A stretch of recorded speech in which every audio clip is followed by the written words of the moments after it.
out there? It's David Duford again from Final Expense Agent Mentor at feagentmentor.com. And today I got a good excuse to try out my new Logitech webcam camera and see how the audio and the video sound. So the reason I'm recording this video is because there was a question asked about how do you compile a list of health questions into helping you determine which insurance carrier to select for your final expense product. So what I'm basically going to try to do in this video is describe my thought process in how I select the carrier that best fits what it is that I'm looking for.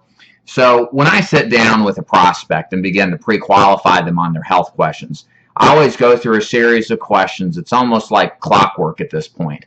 But based on each question, I kind of categorize which carriers I'm going to narrow down the large funnel to the small selection that would best fit them.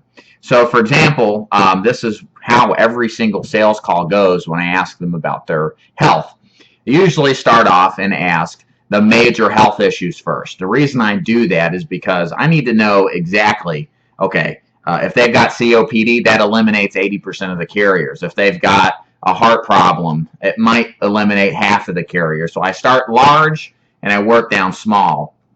One other reason I do that is if they have a knockout condition, I know exactly where to look. There's no reason asking questions about diabetes, heart history, so on and so forth if the guy's got dialysis, or even worse, he's got Alzheimer's. You know exactly where you're going to go to some kind of guaranteed issue carrier or maybe like a Security National situation. So anyways, here's how I started off. I always start off with age. I get the birth date, not just the age, because again, they can actually age up 1 year by the time that you get them approved and the date's effective, which can affect your actual price. So just be careful and remember to get the actual birth date of that person. Next, I always ask for their height and their weight. You want to make sure you get that and not assume anything. Even if you think that they're out of whack on the height and weight chart, it's always good to get that in writing so that you can assess the height and weight charts in conjunction with a carrier. Again, sometimes there's situations like using Standard Life, which is a fantastically low-priced product, but their height and weight chart is very, I would say, tight. You know, you can't get heavy, short people in there, you know, and you don't want to go through the whole phone interview and forget to ask and look at the height and weight chart at the very end and then waste a bunch of time. So age, birth date, height and weight.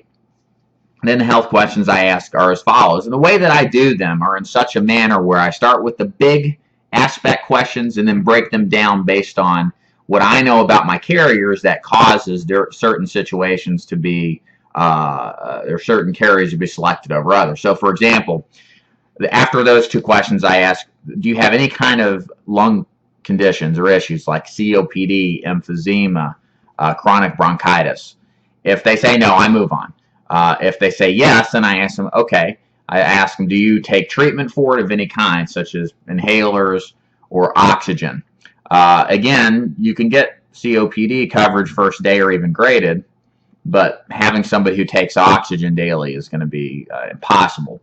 You don't want to get to the bottom of the application and then forget about to ask about the oxygen tank sitting in the corner and they actually are taking it daily.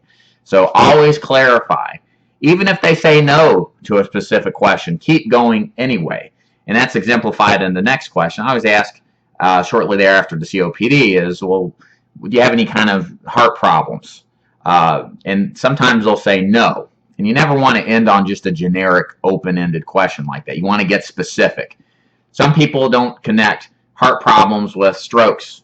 Circulatory issues and heart sometimes are disconnected in the minds of our prospects. So I always ask, so that's fine. So what you're saying is you don't have any heart problems as far as heart attacks, strokes, stents, bypasses, seizures, aneurysms, pacemakers, atrial fibrillation, or anything else to that matter. And if they stop me, usually they do. Oh, I had a heart attack. And then I ask them when they had it, an approximate date. Most concerned about getting it past 2 years or 3 years. I don't care when it occurred if it was longer than 2 or 3 years ago. If it's close to 2, I want to know as closely as possible to when that date occurred. If they've got records of when it happened, sometimes they do, sometimes they don't. I want to know, if they have a stroke, was it a mini stroke or was it a full stroke? That can affect insurability positively. Mini strokes are less of a concern than a full-blown stroke. Let's see what else. Congestive heart failure, is it being treated? Sometimes that'll have an impact. Sometimes it doesn't. Most times it doesn't. Let's see what else. When the pacemaker went in. You want dates with these questions. So hopefully what I'm showing you so far is you're asking, the key thing is ask specific questions every single time and then break them down even further and not assume anything. Make sure that you clarify to your prospect. You're saying you don't have X, Y, and Z. I'll also ask, do you have any kind of kidney or liver problems? Cirrhosis, hepatitis, dialysis. Again, I get specific. Even though I ask the general questions, I go right into specific afterwards. Have you ever had cancer? When did the treatment stop? Not just when the cancer was removed, but when did the chemotherapy and radiation stop? Remember, the questions on the application always ask treatment and diagnosis or removal or elimination, something around those lines. So we've got lung problems, any kind of cancer history, any sort of heart problems, liver, kidney problems. I also ask about diabetes, and this is very important. If they say yes to diabetes, then I ask them, do you take pills or do you take insulin? Okay. And then from there, I ask them how many units of insulin, if they take insulin, how many units of insulin do you take a day? What age did you start that insulin? Always important to ask. And then the last question I ask is, when do you have any complications of diabetes, such as diabetic neuropathy, any kind of retinopathy, have you lost any of your fingers, anything like that? Again, writing all this stuff down as they give it to me. And in my mind, I'm thinking through, well, okay, we can't use 5-star. I don't know why you would anyway, but you can't use 5-star because they don't like, it's graded for neuropathy if they've got that. And if they've ever lost a limb of some sort because of complications, you can't get it with them. Don't quote me on that. I don't write them ever really anymore. But you get the idea. I'm thinking through based on the carriers and narrowing it down on underwriting. Once I ask all those questions, then I ask about neurological issues, lupus, multiple sclerosis, Parkinson's, Lou Gehrig's disease. That stuff is very rarely do you ever run into it. And there's not really any breakdowns from there. Those are just specific issues. And then the last questions I ask is, do you ever have any issues with depression, bipolar, schizophrenia, Alzheimer's, or dementia? I run right through it and let them tell me what they have. Lastly, I will ask about, and you want to make sure you do this, you ask about prescriptions. And when you ask about prescriptions, you want to make sure that they physically get up and go get them. Okay, you don't want to say, hey, what do you take? Oh, I got to blah, blah, blah. Tell you a quick story. I did an application about 6 months ago on a lady who was apparently in very good condition. I cut corners. I didn't actually follow my own advice. And so we got on the phone with Standard Life and right down to the line, actually it was Standard Life, not Aetna. But then I went back and wrote her with Aetna, and that's a different story. But with Standard Life, found out she had kidney problems. And I asked her, I said, do you have any kidney problems? She said, no, I don't have any kidney problems. Because I already asked her those questions, the same ones I'm sharing with you on the recording here. And it turns out she had a medication she's taken, which was for kidney problems.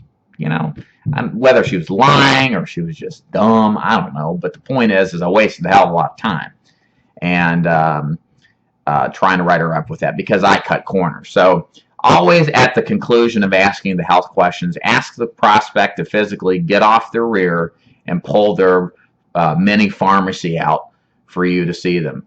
And even if they balk or whine about it, just tell them, look, this is part of the deal. You got to do it. And then what you want to do is when you get those pills, physically look at each one of them and ask them what it's used for. Is it used for, when were you prescribed it? That's important. Why do you use it?